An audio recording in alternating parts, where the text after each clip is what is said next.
আল্লাহ পাকের শুকর যে মাওলাই করিম আপনাকে আমাকে এখন পর্যন্ত হায়াতে রেখে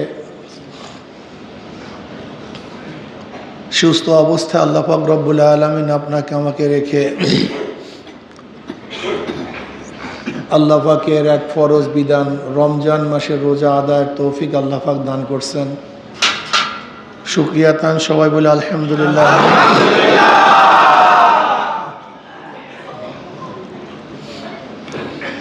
কত মানুষ হাতির মতো শরীর,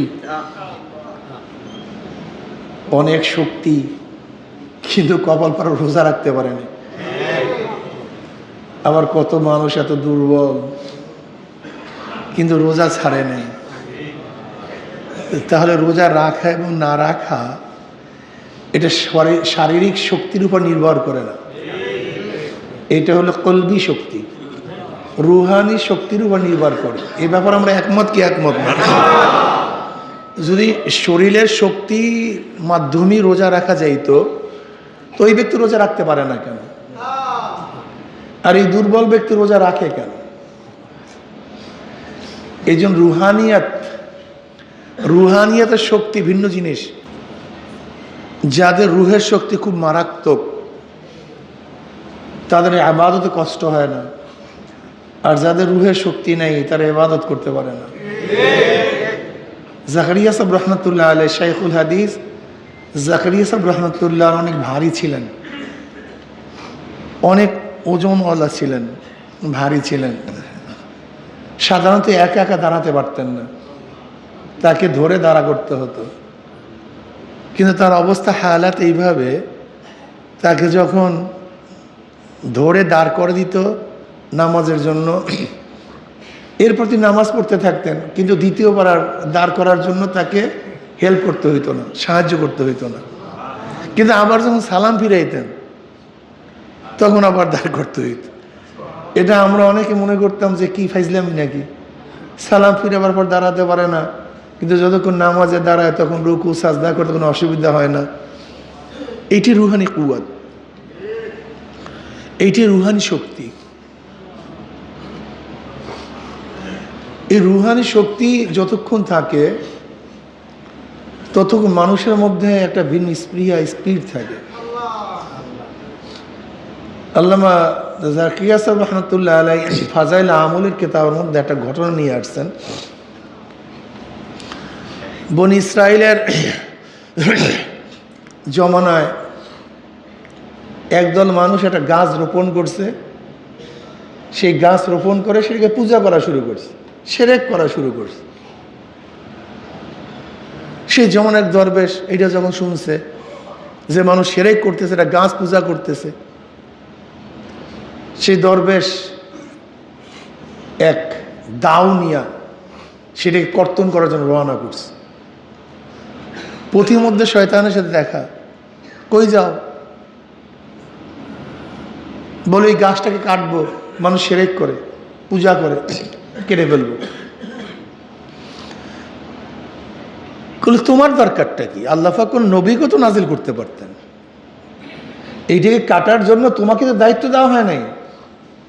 আল্লাহ পাক কোন নবীর মাধ্যমে তো কাজটা নিয়ে নিতে পারতেন। তোমার দরকারটা কি? তুমি তো আর শিরক করো না।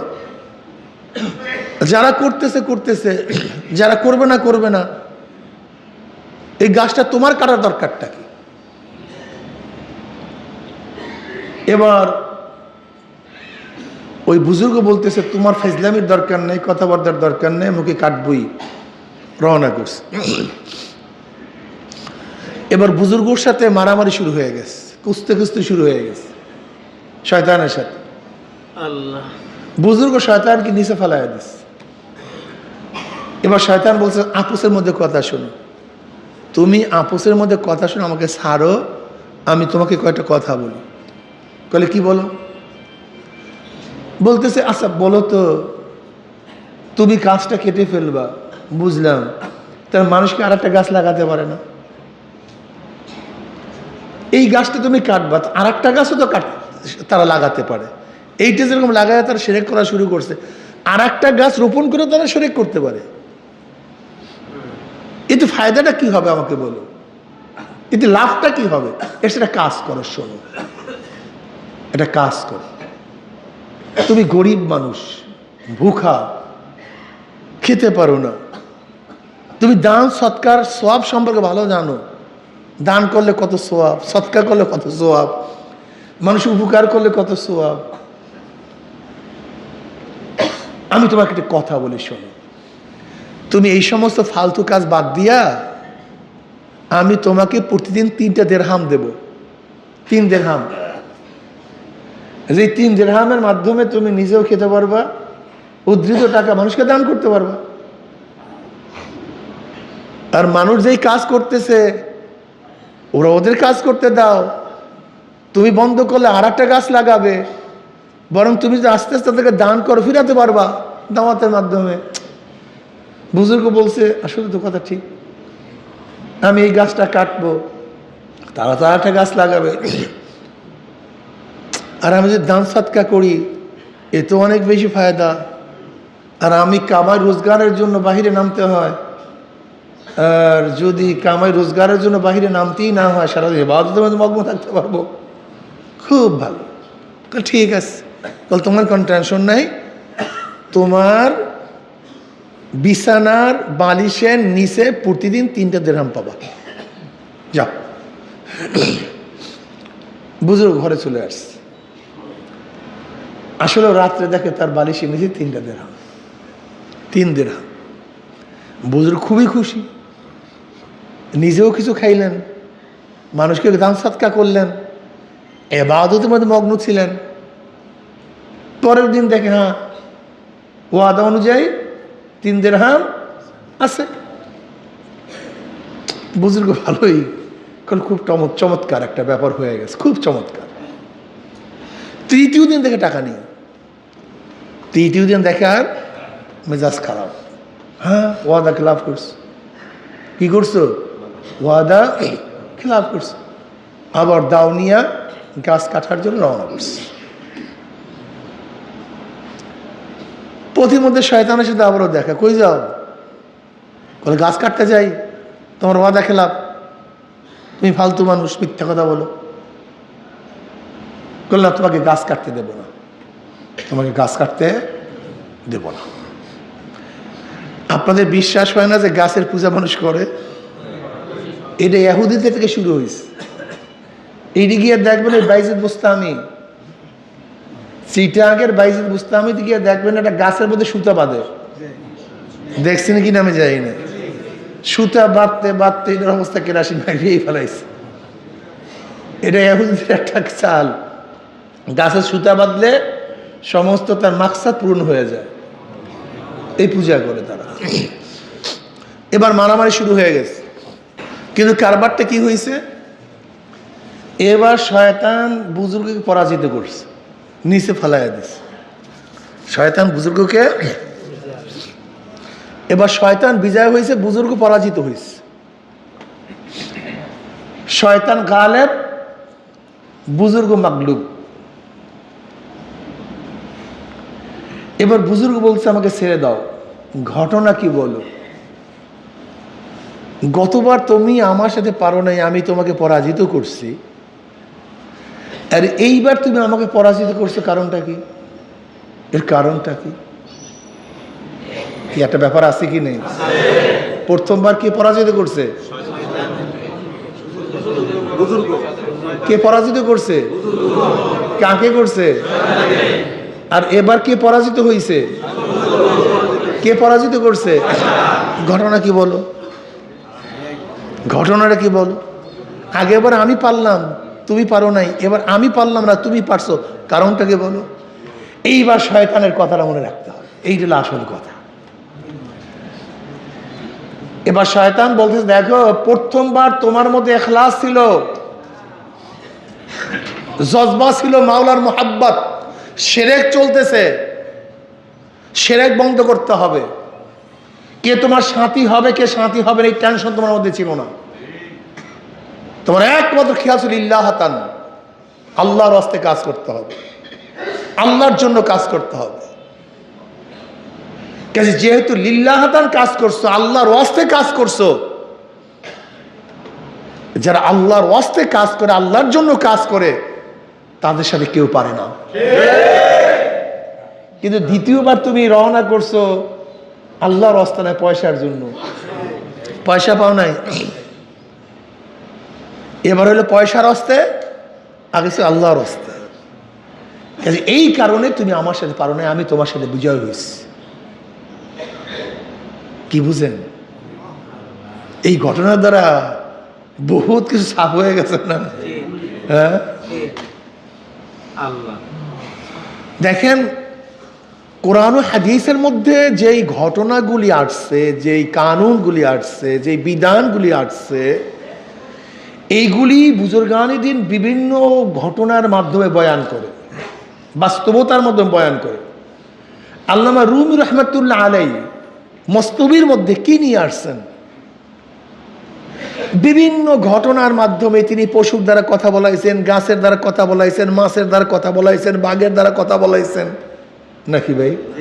মুসলিমের মধ্যে ঘটনা নাকি? বাঘে কথা বলে, গরু কথা বলে, যেমন একটা ঘটনা নিয়ে আসছে না, দেখেন মুসনবীর মধ্যে সবই ঘটনা। এই দেখবেন কতগুলো গাছ কথা বলে, মাছ কথা বলে, বাঘ কথা বলে, এই ওই ঘর কথা বলে, এগুলি বলাইছেন তিনি। এখন কেউ যদি বলেন হুজুর কোরআন হাদিসের মধ্যে এগুলো কোথার থেকে আসছেন, না, কোরআন ও হাদিসের বাস্তব ঘটনাগুলি, মূল উদ্দেশ্যগুলি তিনি ঘটনার মধ্যে নিয়ে আসছেন। এর নামে মুসনবী। এর জন্য পাশ্চাত্যরা মসনবী শরীফকে অনেক বেশি গুরুত্ব দেয়। পাশ্চাত্য দার্শনিকরা আল্লামা রুমি রহমতুল মসনবীকে এত বেশি গুরুত্ব দেয় যে চিন্তাও করতে পারবেন না।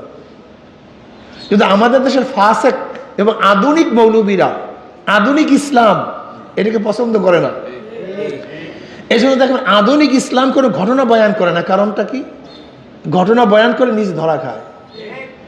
কোরআন হাদিসের সাথে, কোরআনের মধ্যে ঘটনা নাই, ইউসুফ নবী আলাইহিস সালামের ঘটনা নাই, বুজুর্গদের ঘটনা নাই। এই ঘটনা কেন বয়ান করছে? এই ঘটনা কেন বয়ান করছে? এই ঘটনা বয়ান করছে আমি যা বলছি তোমার মধ্যে সেটা আছে কি নাই, সেটার বাস্তব নমুনা দেখানো চাই। এই জন্য দেখবেন বুজুর্গানি দিনের কিতাবের মধ্যে অনেক বেশি ঘটনা। এই ঘটনা কেন নিয়ে আসছে? যেমন আম্মাজান আয়েশা সিদ্দিকা রাদিয়াল্লাহু তাআলা আনহার কাছে প্রশ্ন করা হয়েছে নবীর চরিত্র কেমন। আম্মাজান কি বলছে, তুমি কি কোরআন পড়ো নাই? বলে পড়ছি তো। বলে কোরআন হলো থিওরিক্যাল আর আল্লাহর নবী আলাইহিস সালাতু ওয়াস প্র্যাকটিক্যাল। যেমন কোরআনের মধ্যে নামাজ আসছে না? কথা বলে না কেন? নামাজ কিভাবে পড়বে এটা প্র্যাকটিক্যাল নবী আলাইহিস সালাতু ওয়াস। কোরআনের মধ্যে রোজার কথা আসছে না?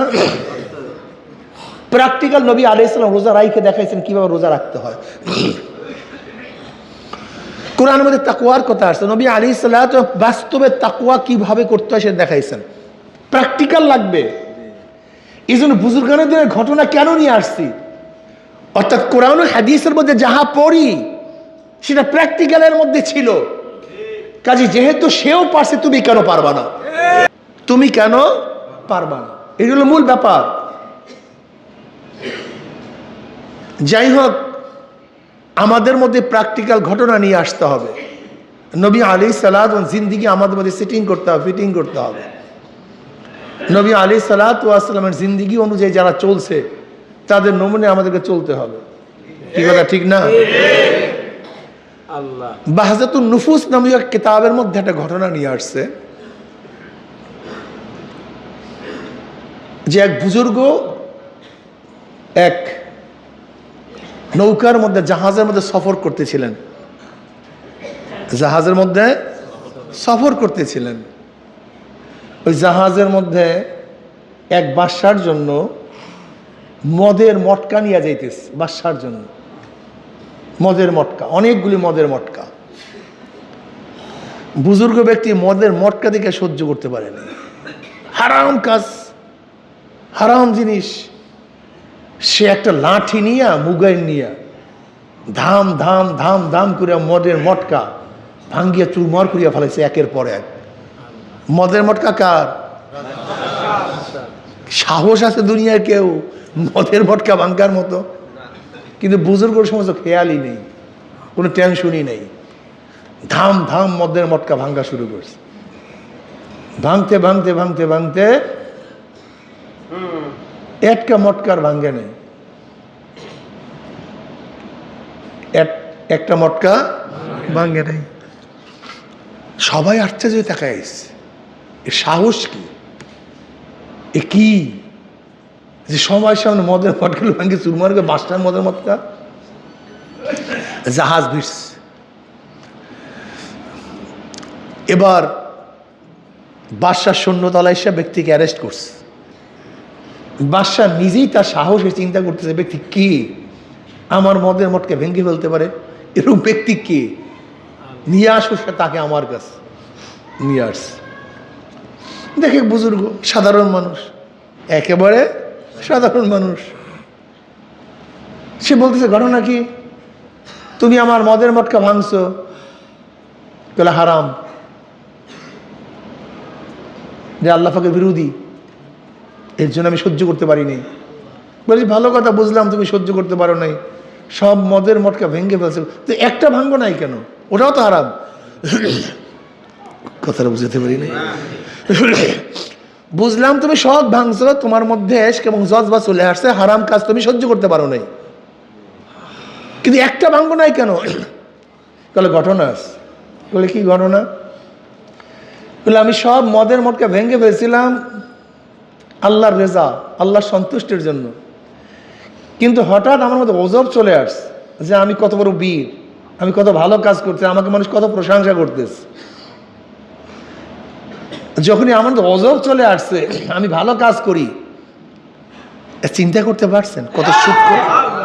হ্যাঁ, চিন্তা করা যায়, চিন্তা করা যায়। যখন আমার মধ্যে অজব চলে আসছে, আমি ভালো কাজ করতেছি, এখন আমি চিন্তা করতেছি এই মদের মটকাটা ভাঙলে লিল্লাহ তাআলা হবে না, এটা আল্লাহর জন্য হবে না, এটা নফসের জন্য হবে, এই জন্য এটা ভাঙ্গি নেই। বুঝলেন তরিকাত পন্থীরা? জোয়ারে গাও ভাসায় দেন না, তরিকাত পন্থীরা জোয়ারে গাও ভাসাতে পারে না। জোয়ারে তরিকাত পন্থীরা চলে না, আল্লাহ জোয়ারে চলে না। আল্লাহ সবসময় জোয়ারের বিপরীতে চলে। নবী নূহ আলাইহিস সালাতু ওয়াস সালামের কওমের জোয়ারে তিনি চলেন নাই, কওমের বিপরীতে চলছেন। নবী ইব্রাহিম আলাইহিস সালাতু ওয়াস সালাম কওমের জোয়ারে চলেন নাই, কওমের বিপরীতে চলছেন। নবী মূসা আলাইহিস সালাতু ওয়াস সালাম কওমের জোয়ারে চলেন নাই, কওমের বিপরীতে চলছেন। ঈসা আলাইহিস সালাতু ওয়াস সালাম কওমের জোয়ারে চলেন নাই, কওমের বিপরীতে চলছেন। আমার নবী আলাইহিস সালাতু ওয়াস সালাম তার কওম, তার বংশ, তার গোষ্ঠী, তার জাতির অনুকূলে চলেন নাই, বরং শুরুটাই হয়েছে বিপরীত।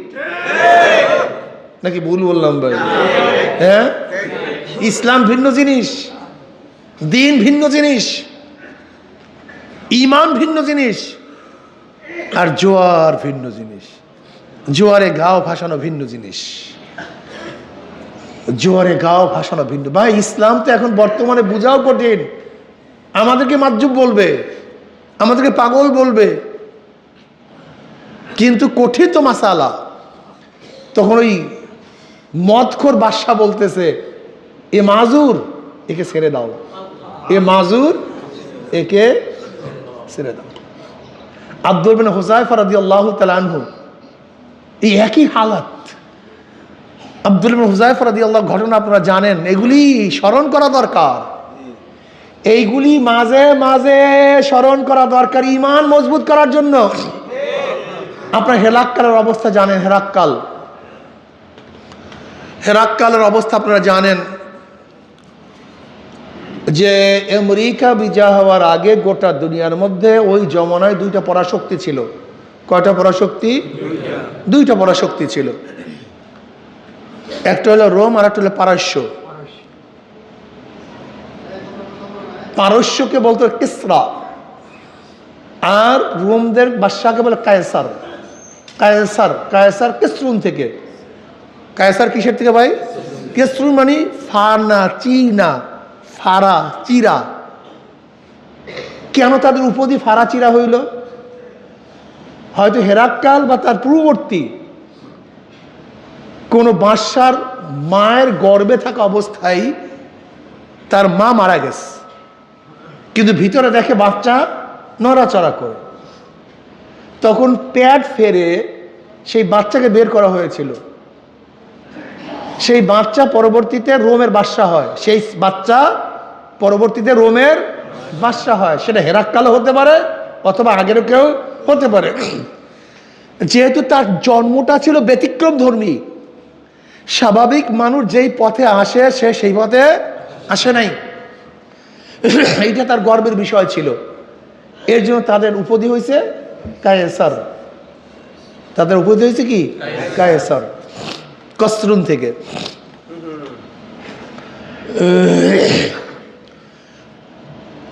আর রোমের বাদশা ছিল কায়েসার, আর পারস্যের বাদশার উপাধি ছিল কিসরা। যেরকম মিশরের বাদশার উপাধি ছিল ফেরাউন। এই দুই বাদশার মধ্যে সব সময় লাগালাগি, মারামারি, কাটাকাটি চলতেই থাকতো সব সময়। দুইটে পরাশক্তি, তো দুইটে চরম পরাশক্তি। 614 ঈসাই সালে 614 ঈসাই সালে নবী আলাইহিস সালাতু ওয়াস সালাম নবুয়তি পেয়েছেন 610 ঈসাই সাল। আর চন্দ্র মাস হিসাবে 5 বছর পরে, যখন 614 ঈসাই সাল, তখন কায়সার এবং কিসরার মধ্যে চরম একটা যুদ্ধ হয়েছিল। যে যুদ্ধে পারস্যরা রোমদেরকে চরমভাবে পরাজিত করছে চরমভাবে। বহুত বড় বড় শহরগুলি দখল করে ফেলছে, এমনকি এশিয়ার অধিকাংশ অঞ্চলে দখল করে ফেলছে। বাইতুল মুকাদ্দাস দখল করে ফেলছে। বাইতুল মুকাদ্দাস থেকে তাদের সমস্ত বড় বড় ক্রুশগুলিকে নামিয়ে ফেলছে। হাজার হাজার পাদ্রীদেরকে হত্যা করছে। হেরাক্কালকে কুস্তুদ্দুনিয়া পাঠায়া দিছে। অর্থাৎ হেরাক্কাল আর দ্বিতীয়বার জিতবে এরকম কোনো সম্ভাবনা ছিল না, এমনভাবে পরাজয় করছে। কারা করছে? পারস্যরা। খসরু পারভেজ। তখন পারস্যের বাদশার নাম কি ছিল ভাই? খসরু পারভেজ। এই খসরু পারভেজ ছিল পারস্যের বাদশা। আর রোমের বাদশা ছিল হেরাক্কার, হেরাক্লিয়াস, হেরাক্লে। 11টা নামের মধ্যে তার ইখতিলাফ আছে। তার হেরাক্লিয়াস বলেন, অসুবিধা হেরাক্লা বলেন, জম্মের মতো পরাজিত করছে। বাহ্যিক দৃষ্টিতে জিতার কোনো সম্ভাবনা নাই। আজকে ঘটনা যেহেতু চলেই আসছে, আজকে এই কথাটা বলবো, আমাদের ইনশাআল্লাহ ঈমান মজবুত হবে আলহামদুলিল্লাহ। চরমভাবে পরাজয় করছে, চরমভাবে। তখন হেরাক্কাল মানত করছে যে হেমস থেকে যদি আমরা জিততে পারি, হেমস থেকে আমরা একেবারে বাইতুল মুকাদ্দাস, ফিলিস্তিন বাইতুল মুকাদ্দাস আমরা হেঁটে আমরা যাব। মানে ইলিয়া বাইতুল মুকাদ্দাস কি বলা হয়? ইলিয়া আল্লাহ। ইল মানি আল্লাহ, আর ই মানি আল্লাহ, আর ইয়া মানি কি? ঘর। ইলিয়া মানি আল্লাহর ঘর।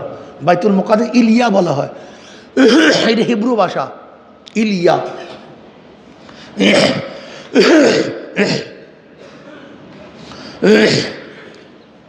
এইটা কত সনে বলছিলাম? 614। এটা কোন সন? নবুয়তের তখন 5ম বৎসর। আর আপনারা জানেন পারস্যরা ছিল মজুসি, মোশরেক, আর কুরাইশরা ছিল মোশরেক। মোশরেক জিতলে মোশরেকরা খুশি হয়। আর হেরাক্কাল ছিল আহলে কিতাব, আর মুসলমানও ছিল আহলে কিতাব। আহলে কিতাব জিতলে আহলে কিতাবরা খুশি হয়, মোশরেকরা জিতলে মোশরেকরা খুশি হয়। কথা বুঝাতে পারছি? এবার জিতছে কারা? মোশরেকরা। ঠকছে কারা? আহলে কিতাবরা। এর জন্য কাফেররা খুবই খুশি আর আহলে কিতাবরা খুবই বেজার। এবার কাফেররা মুসলমানদেরকে টিটকারি করে, কি তোমাদের কিতাবদারি ভাইদের অবস্থা নাকি জম্মের মতো পরাজিত করছে। যেরকম আমাদের মজুসি ভাইরা তোমাদের আহলে কিতাবদেরকে পরাজিত করছে, আমরাও তোমাদেরকে অচিরেই পরাজিত করব। টিটকারি করতে কি বলছিলাম? এমনভাবে পরাজিত করছে, দ্বিতীয়বার জেতার কোনো সম্ভাবনা নাকি আছে? কোনো সম্ভাবনা নাই। ওইদিকে আল্লাহ পাক রব্বুল আলামিন সেই মুহূর্তেই সূরা রুমের মধ্যে আয়াত নাযিল করছে, আলিফ লাম মিম গুলিবাতির রুম ফি আদনাল আরদি ওয়া হুম মিন বাদি গলাবিহিম সায়াগলিবুন ফি বিদ'i সিনিন। সুবহানাল্লাহ রে! কোরআন, কোরআন কি জিনিস! আলিফ লাম মিম গুলিবাতির রুম, রোমেরা পরাজিত হয়েছে ফি আদনাল আরদ, নিকটতম স্থানে, অহুম মিন বাদি গলাবিহিম সায়াগলিবুন, অচিরেই তারা বিজয় অর্জন করবে, ফি বিদ'i সিনিন, কয়েক বছরের মধ্যে। এই আয়াত নাযিল হয়েছে নবুয়তের ৫ম বছর ৬১৪ ঈসাই সালে, যখন রুমিরা চরমভাবে পরাজয়, জিতার কোনো সম্ভাবনা, বাহ্যিক দৃষ্টিতে জিতার কোনো সম্ভাবনা নাই। এই সময় স্রোতের বিপরীতে কোরআন আয়াত নাযিল করছে। কিসের বিপরীতে? জোয়ারের বিপরীতে, স্রোতের বিপরীতে কোরআন আয়াত নাযিল করে দিয়েছে, আলিফ লাম মিম গুলিবাতির রুম ফি আদনাল আরদ ওহুম মিন বাদি গলাবিহিম সায়াগলিবুন ফি বিদ'i সিনিন। বাস, এবার আবু বকর রাদিয়াল্লাহু তাআলা ঈমানের জোশে কাফেরদের সাথে বাজি ধরছে, তোমরা আমাদেরকে টিটকারি করো। আল্লাহ পাক কোরআনের মধ্যে আয়াত নাযিল করছে যে কয়েক বছরের মধ্যে রুমিরা জিতবে। যাও, আমি চ্যালেঞ্জ দিলাম, 3 বছরের মধ্যে রোমিকরা পারস্যদের উপরে বিজয় অর্জন করবে। যদি বিজয় অর্জন না করে আমি 10টা উট দেব, আর যদি বিজয় অর্জন করে 10টা উট দিবা। কাফেররা তো খুশি, জমনের মতো খুশি যে কোনোদিন রুমেরা জিততে পারবে না, তাই 10টা উট, এটা খুব ভালো জিনিস, হ্যাঁ দেব। ঈমান বুঝেন, ঈমান বুঝেন। আমাদের মধ্যে ঈমান থাকলে তো বুঝবো, আমাদের ঈমান তো একেবারে নরে বরে নরে বরে নরে বরে নরে বরে নরে বরে নরে বরে নরে, কচু পাতার পানির নেয়, একটু ধাক্কা দিলে ঈমান চলিয়া যায়। যেই সময় চরমভাবে কোন ভাবে ভাই, নাকি বিজয়ের কোনো সম্ভাবনা ছিল? এই সময় কোরআন বিজয়ের ঘোষণা দিচ্ছে, কাফেররা টিটকারি করা শুরু করছে। আবু বকর রাদিয়াল্লাহু ঈমানের জোশে বাজি লাগাইছে। ওই সময় বাজি জায়েজ ছিল, ওই সময় বাজি দ্বারা কি ছিল? জায়েজ ছিল। ফি বিদ'i সিনিন, কয়েক বছরের মধ্যে। আবু বকর রাদিয়াল্লাহু তাআলা নবী আলাইহিস সালাতু ওয়াস সালামকে বললেন, ইয়া নবী আল্লাহ, আমি তো কোরআনের এই আয়াত অনুযায়ী কাফেরদের সাথে বাজি ধরছি। বলে কি বাজি ধরছো? বলে 3 বছরের মধ্যে রোমকরা জিতবে, যদি না জিতে আমি 10টা উট দেব। নবী আলাইহিস সালাতু বললেন, আমি কি 3 বছর বলছি? আমি 3 বছর বলছি? বিদ'i সিনিন, বিদ'i সিনিন এমন একটা শব্দ যেটা 3, 5, 7, 9 মানে বেজোড় সংখ্যা বোঝায়, মানে 3 থেকে 9-এর মধ্যে বেজোড় সংখ্যাগুলো বিদ'i সিনিনের মধ্যে বোঝায়। আমি বলছি ফি বিদ'i সিনিন, কয়েক বছর, তুমি 3 বছর বললা কেন? প্রশ্নটা বুঝেননি? এর মধ্যে 3ও তো ধরতে পারে, 5ও, 7ও, 9ও, ফি বিদ'i সিনিন 3টাই আছে, কয়েকটাই আছে, বেজোড় সংখ্যা। তুমি 3 ধরলা কেন? বলে যাও সংখ্যা বাড়ায় নাও, উটের সংখ্যা বাড়াও, সময়ের সংখ্যা বাড়াও, বলো 9 বছর। কয় বছর? আর উট 10টা না, উট 100টা। উট কয়টা? 100টা। আগে ছিল, এবার যাও সংখ্যা বাড়াও, 3-এর জায়গায় 9 আর 10-এর জায়গায় 100। এবার আবু বকর রাদিয়াল্লাহু তাআলা কাফের কাছে গেছেন, গিয়া বলছেন, না সময় একটু বানাতে হবে, উটও বাড়াবো। বলে উট কত? বলে 100। এবার ওরা পুরো খুশি, বলে 9 বছর দূরের কথা, 100 বছরও জিতবে না। কয় বছর দূরের কথা? 9 বছর তো দূরের কথা, 100 বছরও জিতার কোনো সম্ভাবনা নাই, হতে পারে না। আমার 100 উট।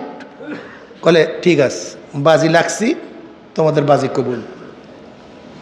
100 উটের বিনিময় বাজি ধরছে, আগামী 9 বছরের মধ্যে রোমকরা জিতবে। এবং পারস্যরা পরাজিত হবে। বাহ্যিক দৃষ্টিতে সম্ভাবনা আদৌ নাই, ছিল না, কিন্তু কোরআন বলছে অবশ্যই তারা জিতবে। মুমিনরা বিশ্বাস করছে অবশ্যই জিতবে, কোনো সন্দেহ নেই। এর নাম ঈমান, এর নাম ঈমান, এর নাম ঈমান। ঈমান ভিন্ন জিনিস, বাহ্যিকতা ভিন্ন জিনিস। আল্লাহর কি করিশ্মা, আল্লাহর কি কৃপা, আল্লাহর কি মহিমা, আল্লাহর কি রহমত। দ্বিতীয় হিজরি সনে যখন মুসলমানরা বদরের ময়দানে বিজয় অর্জন করছে, ঠিক ওই সময়ই খবর আসছে যে পারস্যদেরকে পরাজিত করে রোমেরাও বিজয় অর্জন করছে। ঠিক কয় বছর পর? 9 বছর পর, পঞ্চম নবুয়াতির বৎসর। কথাটা বুঝাতে পারি নাই। দ্বিতীয় হিজরি, একেবারে 9 বছর, টানা 9 বছরের মধ্যে, একের অদে 9 বছর। ওদিকে মুসলমানরাও বিজয় অর্জন করছে, আর ওদিকে রোমেরাও বিজয় অর্জন করছে। মানে 2 বিজয়। আহলে কিতাবরা বিজয় অর্জন করছে, কাফেররা পরাজিত হয়েছে। ওইদিকে ওদের হালিফ, ওদের বন্ধু পারস্য মুশরিকরা পরাজিত হয়েছে, আর ওরাও পরাজিত হয়েছে। দ্বিতীয় হিজরিতে এই ঘটনা। ঈমানকে মজবুত করেন। বাহ্যিক দৃষ্টিতে মনে হয় যেন আমাদের বিজয়ের কোনো সম্ভাবনা নেই। বাহ্যিক দৃষ্টিতে মনে হয় আমাদের বিজয়ের কোনো সম্ভাবনা নাই, কিন্তু ইনশাআল্লাহ যদি ঈমানের উপর থাকতে পারি, ইসলামের উপর থাকতে পারি, আল্লাহ পাক রব্বুল আলামিন এমন গায়বী মদদ আমাদের নাজিল করবেন যা কোনোদিন চিন্তাও করতে পারবো না।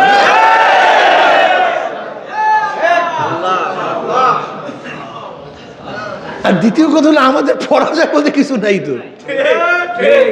আমাদের পরাজয় বলতে হারার কিছু আছে নাকি ভাই?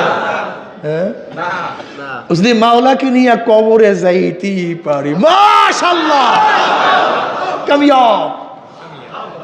যদি মাওলাকে নিয়ে কবরে যাইতেই পারি, কামিয়াব।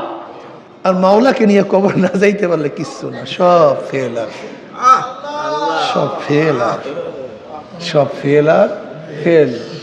আল্লাহ আমাদের সবাইকে মাওলাকে নিয়ে কবরে যাওয়ার তৌফিক দান করেন। রুমি রহমতুল্লাহ যে ঘটনা বয়ান করতেছিলাম, যে রুমি রহমতুল্লাহ আলাই কত সুন্দর চমৎকার ঘটনার মাধ্যমে আমাদের নসিহাত করছেন। মুসলিমের প্রত্যেকটা লাইনে লাইনে শুধু নসিহাত। আর বাসের দ্বারা কথা বলাইছেন না? কিসের দ্বারা? বিষ্ণু আজনাই সুয়ে খায় মি কুনার হর জুদাই আশেকারা মি কুনার। এই যে বাঁশ কঞ্চি আলাদা হওয়ার পরে সে কান্না করে, এই বাঁশের দ্বারা কথা বলাইতেছে, বাঁশ বলতেছে। তিনি বাঁশের দ্বারা কথা বলান, কঞ্চির দ্বারা কথা বলান, তীরের দ্বারা কথা বলান, দায়ের দ্বারা কথা বলান। কি কথা বলান না এরকম প্রত্যেকটা জিনিসের দ্বারা? তার মানে কি? ভাব। এই ভাব তৈরি করেন তিনি। তিনি সুন্দর একটা চমৎকার ঘটনা বয়ান করছেন। এক রাখাল গরু পালে, এক রাখাল গরু পালে পাহাড়ের কিনারায়, মরা ঘাস খাওয়ায়। মরা ঘাস, তাজা ঘাস না।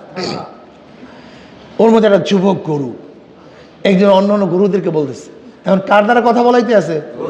গরু আপসের মধ্যে কথা বলাইতে আছে। এক গরু আর এক গরুকে বলতেছে, দেখো এই রাখাল আমাদেরকে বলদ পাইছে, বোকা পাইছে, আমাদেরকে এই পাহাড়ের কিনারায় মরা ঘাস খাওয়ায়, অথচ দেখো পাহাড়ের মধ্যে কত তাজা ঘাস, সেই তাজা ঘাস আমাদের খাইতে দেয় না। ভালো মতো শুনবেন, বোঝার চেষ্টা করবেন।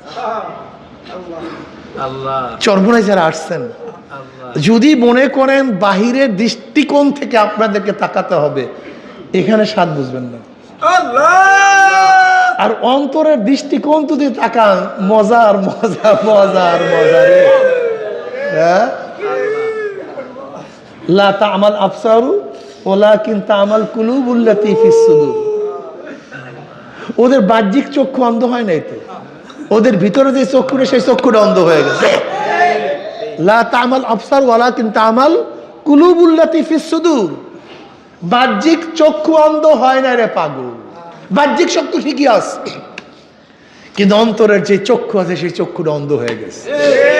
এবার আল্লামা রুমি রহমতুল্লাহ আলাই গরুদের কথা বলাইতেছে। দুর্বল গরুগুলিকে বলতেছে তাজা গরু, ষাঁড় বড় সাতটায় বলতেছে। আমাদেরকে মূর্খ ভাইয়া, বোকা ভাইয়া, এই মরা ঘাস খাওয়ায়, পাহাড়ের তাজা ঘাস আমাদেরকে খাওয়ায় না। অন্যান্য গরুগুলো বলতে যায়, শোন, মালিক আমাদেরকে মোহাব্বত করে, মালিক আমাদেরকে ভালোবাসে, দেখো না আমাদের কত আদর করে, কত মোহাব্বত করে। এর জন্য আমাদেরকে পাহাড়ে নেয় না, ওখানে বাঘ আছে, ওখানে সিংহ আছে, হিংস্র প্রাণী আছে, ভাল্লুক আছে, আমাদেরকে আক্রমণ করবে। এর জন্য বলে তোদেরকে বোকা পাইছে তো, এই সমস্ত কিস্সা কাহিনী শোনায়, তোদের কি শোনায়, তোদেরকে বোকা পাইছে। আগেই তো বললাম তোরা বোকা, তোরা বুঝো না, রাজনীতি বুঝো না, তোরা কি বুঝো না, রাজনীতিই বুঝো না, তোরা মেয়েদের সাথে আড্ডা মারার মজাটাই তো বুঝো না। রাজনীতি করতে গেলে ইফতারের সময় মেয়েদেরকে পাশে বসাতে হয়, এই চরমনায় বোকাগুলো বুঝেই না, বোকাগুলো বোঝে না, রাজনীতি বোঝে না কিছু। আল্লাহ কি একেবারে গরুর মতো হয়েছে না গন্ধ ভাই? হ্যাঁ, এটা রুমি রহমতুল্লাহ কথা বলায় তো এরকম। হ্যাঁ, এই চরমনার বোকাগুলো বুঝেই না যে রাজনীতি করতে গেলে মেয়েদেরকে সামনে নিয়ে তারপর পিছনে মিছিল করতে হয়। এই বোকাগুলি বুঝেই না রাজনীতি। এরা কবে বুঝবে? এরা তো পীর মুরিদি বুঝে, এরা তো আসলে রাজনীতি বুঝে না। এরা কবে ক্ষমতায় যাবে জানি না। এগুলি তো আসলে মূর্খ সুরক্ষ। এই মূর্খ সুরক্ষ মানুষদেরকে নিয়ে চলাফেরা করে, নিজেরাও মূর্খ, কিছু মূর্খ লোকজন থাকে। এইগুলো কোথায় বুঝবে তারা? আল্লাহ কি কথা ঠিক আছে না ভাই? কি পয়েন্ট ঠিক আছে না ভাই? ঠিক ওই যুবক গরুটা, ওই দুর্বল গরুটাকে এই জিনিসটাই বুঝাইছে, ঠিক এই জিনিসটাই বুঝাইছে। তোরা বোকা, তোরা শান্তি বোঝোস না, তাজা ঘাস কি মজা, কত স্বাদের, আর তোদেরকে কি ফালতু বুঝাইছে। ওখানে বাঘ আছে, ভল্লুক আছে, ওখানে সিংহ আছে, এইটা আছে, সেইটা আছে। বাদ দে তো এই সমস্ত কিস্সা কাহিনী, এগুলো বাদ দে তো। অনেক বুঝাবার চেষ্টা করছে, অনেক বুঝাবার চেষ্টা করছে, কিন্তু বোকা তো ওগুলো, কি বোকা। গেলে তো মালিকের ভক্তি তো কি তোরা করে, আমি ওর মধ্যে নাই। তোরা ভক্তি করে, আমি ওই সমস্ত মধ্যে নাই। আগামীকাল যখন এই মালিক, এই রাখাল আমাদেরকে রশি লাগাতে আসবে, তখন আমরা এই রশি মশি লাগাবো না। একটা জোট করে ফেলেছি বিশাল। কথাটা বুঝাতে পারিনি যে ওদেরকে বের করে দে, আমরা রশি টশি লাগাবো না, জোট করে ফেলাইছে। পরের দিন তো আসছে, একটা গরুর কাছে যায়, গরু মাথা নোয়া দেয়, রশি লাগায়, আবার যায়, মাথা নোয়া দেয়, রশি লাগায়, আবার যায়, মাথা নোয়া দেয়, রশি লাগায়। কিন্তু যখনই যুবক গরুটার কাছে আসছে, সে ঘাড় তাড়া করে ফেলাইছে, ঘাড় উঁচা করে ফেলাইছে, ল্যাসটাকে বাঁকা করে ফেলাইছে। এবার তুং তুং নাচানাচি শুরু করছে। বোকা পাইছো এতদিন, ফাইজলামি পাইছো তুমি এতদিন, তাজা ঘাস জীবনও খাওয়াবো না, এই মরা ঘাস খেয়ে জীবন বাঁচাবো, আর তুমি নসিহত করবা, ওসিহত করবা, ভয় দেখাবা, ভীতি দেখাও। দেখাইছো বাঘ একদিনও, সিংহ দেখাইছো একদিনও, ভাল্লুক দেখাইছো একদিনও, খালি নসিহত করো। দেখাইছো জাহান্নাম, দেখাইছো কবর আযাব, দেখাইছো কিয়ামত, দেখাইছো পুলসিরাত, কিসসা কাহিনী লইছো তুমি, হ্যাঁ দেখাও। এককালে হুবাহু দেখছেন রুমির অবস্থা, দেখছেন মিলাই কেমনে রুমি, আল্লামা রুমি রহমতুল্লাহ আলাইহি। ইমাম রুমি এমনি ইমাম হয়নি, এমনি দার্শনিক হয়নি। আমরা তো আপনাকে শুধু বলি নাকি দেখাইছি ভাই? শুধু বলি, শুধু বলি। কোরআন ও হাদিস শুধু বলে, কিছু দেখাইছে কোরআন ও হাদিস আজ পর্যন্ত? আমাকে বলেন, দেখান আমাকে কি দেখাইছে কোরআন হাদিস। কত জাহান্নামের কথা পৃষ্ঠায় পৃষ্ঠায়, একদিনও জাহান্নাম কোরআন ও হাদিস দেখায় না। কত পুলসিরাতের কথা পৃষ্ঠায় পৃষ্ঠায়, একদিনও পুলসিরাত দেখায় নেই। কত কিয়ামতের বয়ান, একদিনও কোরআন ও হাদিস আমাদের কিয়ামত দেখায় নেই। কত জান্নাত জাহান্নামের বয়ান, একদিনও জান্নাত জাহান্নাম দেখায় নেই। কত কবরের কথা আসছে, হাদিসের মধ্যে আসছে, একদিনও কবরের আযাব আমাদেরকে দেখায় নেই। কি আমরা প্রশ্ন করতেই তো পারি ভাই? কি কথা বলেন না কেন?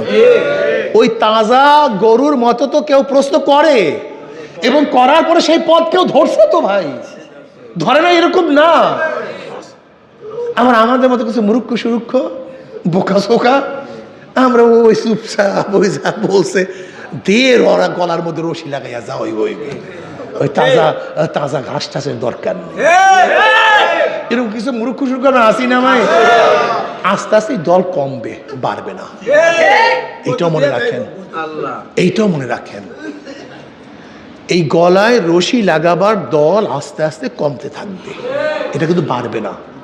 এটাও মনে রাখেন, এটা কমতে কমতে কমতে কমতে গোটা দুনিয়ার মধ্যে আমার আল্লাহকে আল্লাহ এরকম ডাক দেওয়ার একজন থাকবে না।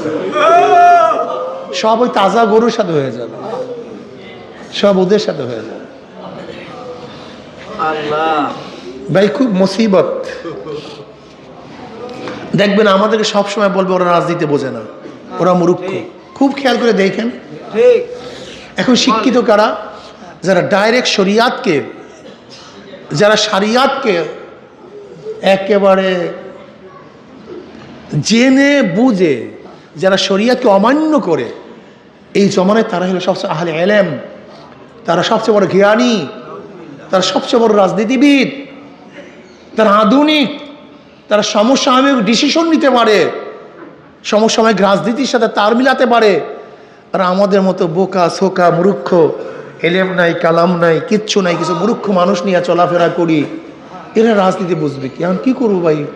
যারা রশি লাগান লাগান, আর যারা ওই বিশাল বিশাল জ্ঞানীদের কাছে যাবেন, শরিয়াতকে অমান্য করবেন, যেতে পারেন, কিচ্ছু না। এটা ব্যবসা না, চরমনিওয়ালাদের ব্যবসা না, এটা বাণিজ্য না, এটা ব্যবসা বাণিজ্য বলতে কিচ্ছু নাই। যারা থাকবেন থাকবেন, যারা যাবেন যাবেন, সমস্যা কি? এবার সেই তাজা গরু আর বাস এখন আর রশি লাগায় না, সে লেজের মধ্যে পাক মারছে, ঘেটি খাড়া করছে, এবার দৌড় শুরু করছে পাহাড়ের দিকে। কিন্তু বেচারা তো রাখাল অনেক মহব্বত করে, এতদিন পালছে, এতদিন লালছে, এতদিন আদর করছে, এতদিন গোসল করাইছে, এতদিন খাওয়ার দিছে, এতদিন অসুস্থতা সুস্থ করছে, বহুত পায়খানা সাফ করছে, গোয়ালঘর বহুত পরিষ্কার করছে, নাকি ভাই? অনেক সময় পায়খানাও গায়ের মধ্যে করে দিচ্ছে, অনেক সময় প্রসাবও লাগছে, মায়া আছে কি নাই? এবার রশি নিয়ে দৌড়ায়, গরু ফের, গরু ফের, ও গরু ফের। কিন্তু তার তো মোহাব্বত, তার তো এশক, তার তো চাহিদা তাজা, তার খেয়াল তাজা, কি কথা ঠিক না? এবার দৌড়ায়, রাখালও দৌড়ায়, গরুও দৌড়ায়। রাখাল দৌড়ায় ধরার জন্য, বাঁচাবার জন্য, আর গরু দ্বারা খাওয়ার জন্য। এবার রাখাল ডাক দিয়া বলে, গরু ফে তাজা ঘাস খাইস না,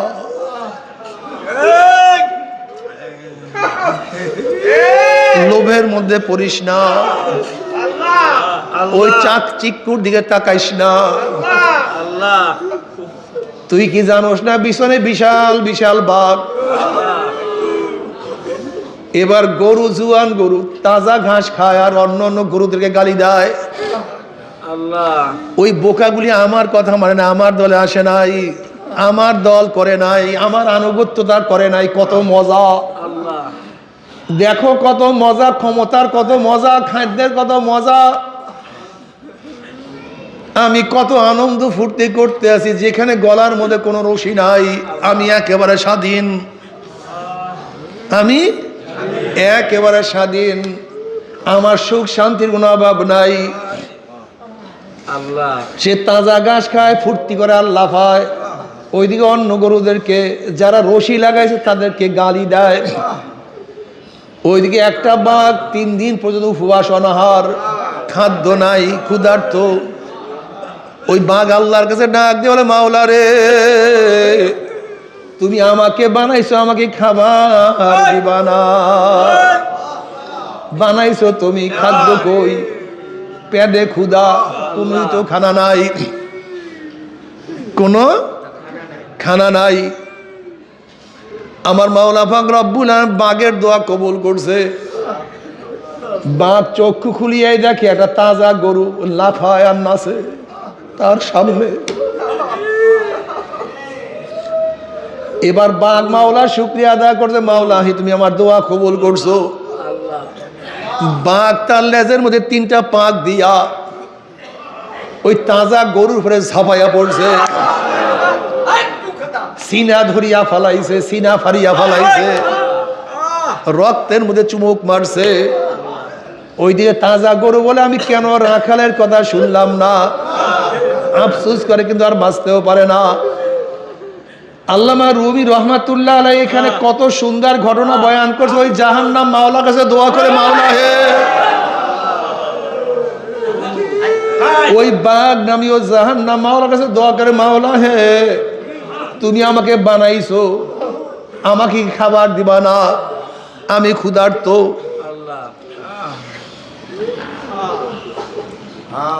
আমি উপবাস।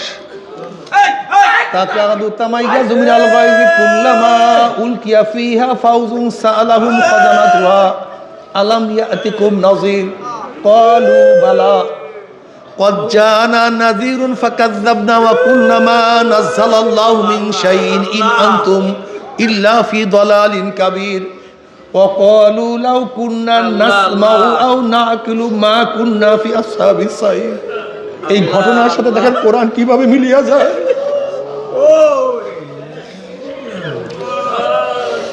আল্লামা রুমি রহমাতুল্লাহ আলাইহি ঘটনার সাথে কোরআন কিভাবে মিলিয়ে যায়। তাকাদু তামাইয়াজু মিনাল গায়জি কুল্লামা উলকিয়া ফিহা ফাউজুন সালাহুম খাজানাতুহা আলাম ইয়াতিকুম নাযীর। জাহান্নামের রাগে জাহান্নামে জোর চলে আসছে, জাহান্নাম রাগ হয়ে গেছে, জোর চলে আসছে। জাহান্নামের আগুন ধাউ ধাউ করে জ্বলতে আছে, 1 মাইল 2 মাইল উঁচু শো শো আওয়াজ করতে আছে। একটা জাহান্নাম আর একটা জাহান্নামে খাইয়া ফেলাইতে আছে। তাকাদু তামাইয়াজু মিনাল গায়জ, মৌত চলে আসছে, গর্জন শুরু হয়ে গেছে জাহান্নামের মধ্যে। আল্লাহ কুল্লামা উলকিয়া ফিহা ফাউজুন সালাহুম খাজানাতুহা আলাম ইয়াতিকুম নাযীর।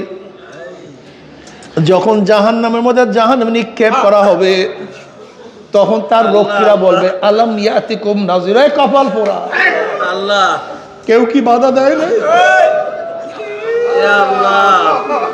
আলাম ইয়াতিকুম নাযীর, আলাম ইয়াতিকুম নাযীর। এই জাহান্নামের কথা কেউ বলে নাই, কেউ শুনায় না।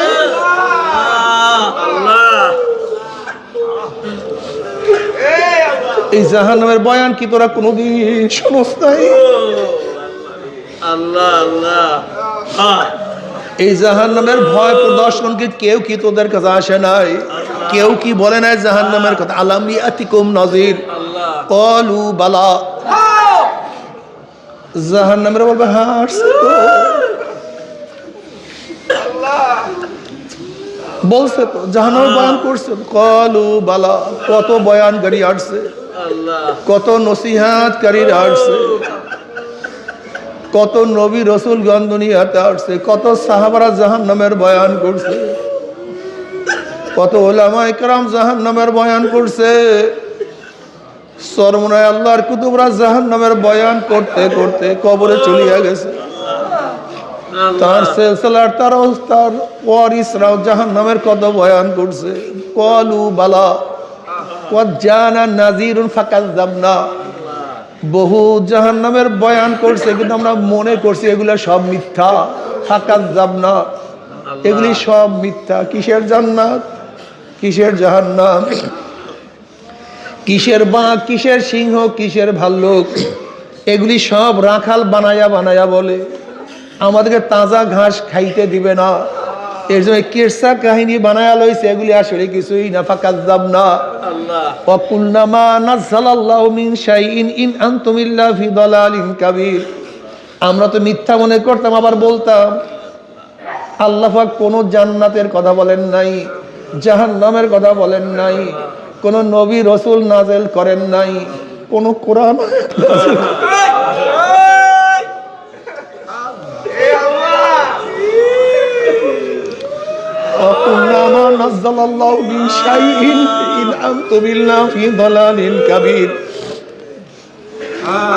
আল্লাহ কোনো কিছুই নাযিল করেন না, বরং তোমরা বহুত বড় ভুলের মধ্যে আছো।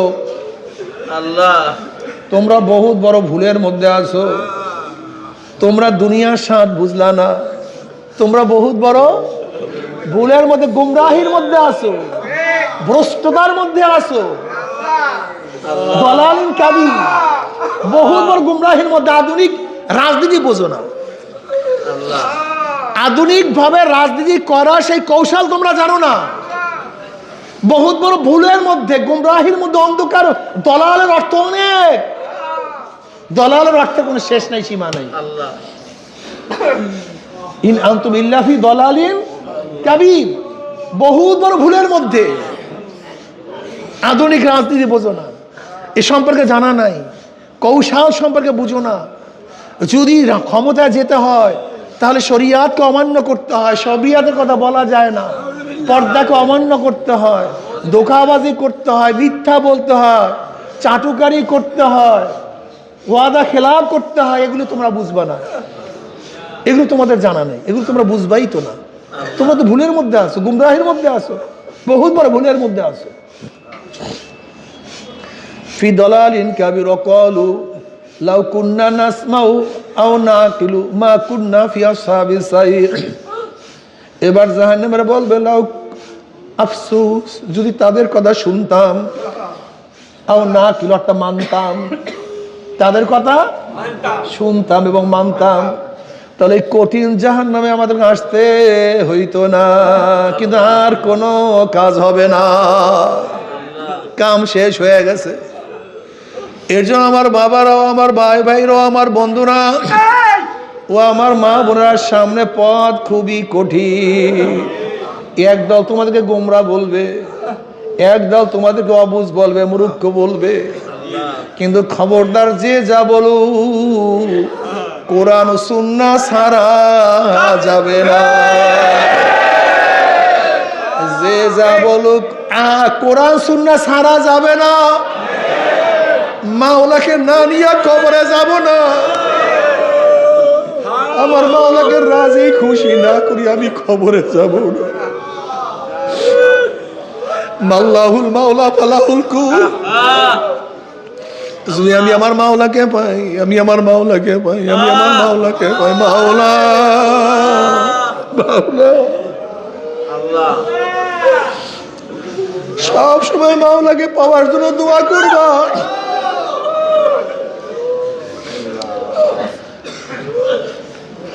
একা একা গুনগুন করে মাওলার কাছে বলবা, মাওলা তোমাকে চাই, তোমাকে চাই।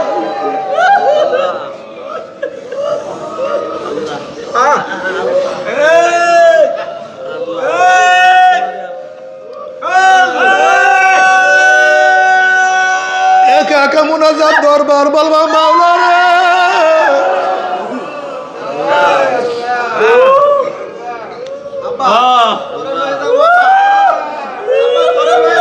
সব সময় আমার মাওলা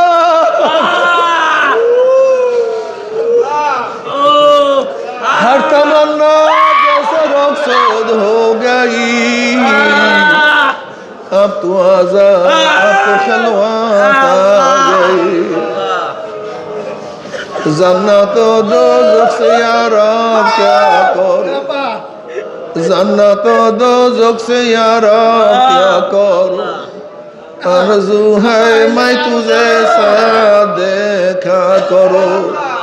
মাওলা, আমি জান্নাত দিয়া কি করবো, জাহান্নামে দিয়া কি করবো? আমি চাই তোমাকে, আমি চাই তোমাকে। हर तमन्ना दिल से रुखसत हो गई, हर तमन्ना दिल से रुखसत हो गई, अब तो आज़ाद, अब तो खलवत आ गई। ও মাওলা, অন্তর থেকে সব কিছু দূর করো।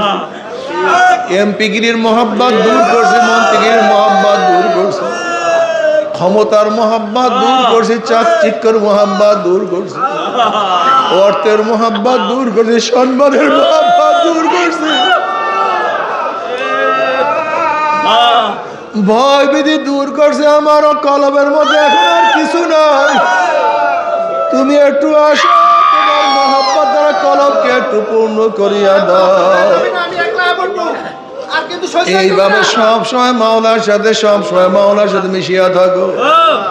আমার মাওলাকে নিয়ে কবরে যাব, নিয়াত করো মাওলাকে নিয়ে কবরে যাব। ওরে মাওলার কাছে দোয়া করো, মাওলা হে তোমাকে নিয়ে কবরে যাইতে চাই, তোমাকে নিয়ে কিয়ামতের ময়দানে উঠতে চাই, তোমাকে নিয়ে সব কিছু করতে চাই। আমার জন্য দোয়া চাই, আমিও দোয়া করি, সবাই সবার জন্য খাস করিয়া দোয়া করো। আল্লাহ পাক রব্বুল আলামিন আমাদের সবাইকে মাওলার গোলাম হিসেবে কবুল করিয়া নেয়, মাওলার বান্দি হিসেবে কবুল করিয়া নেয়। আল্লাহুম্মা আমিন।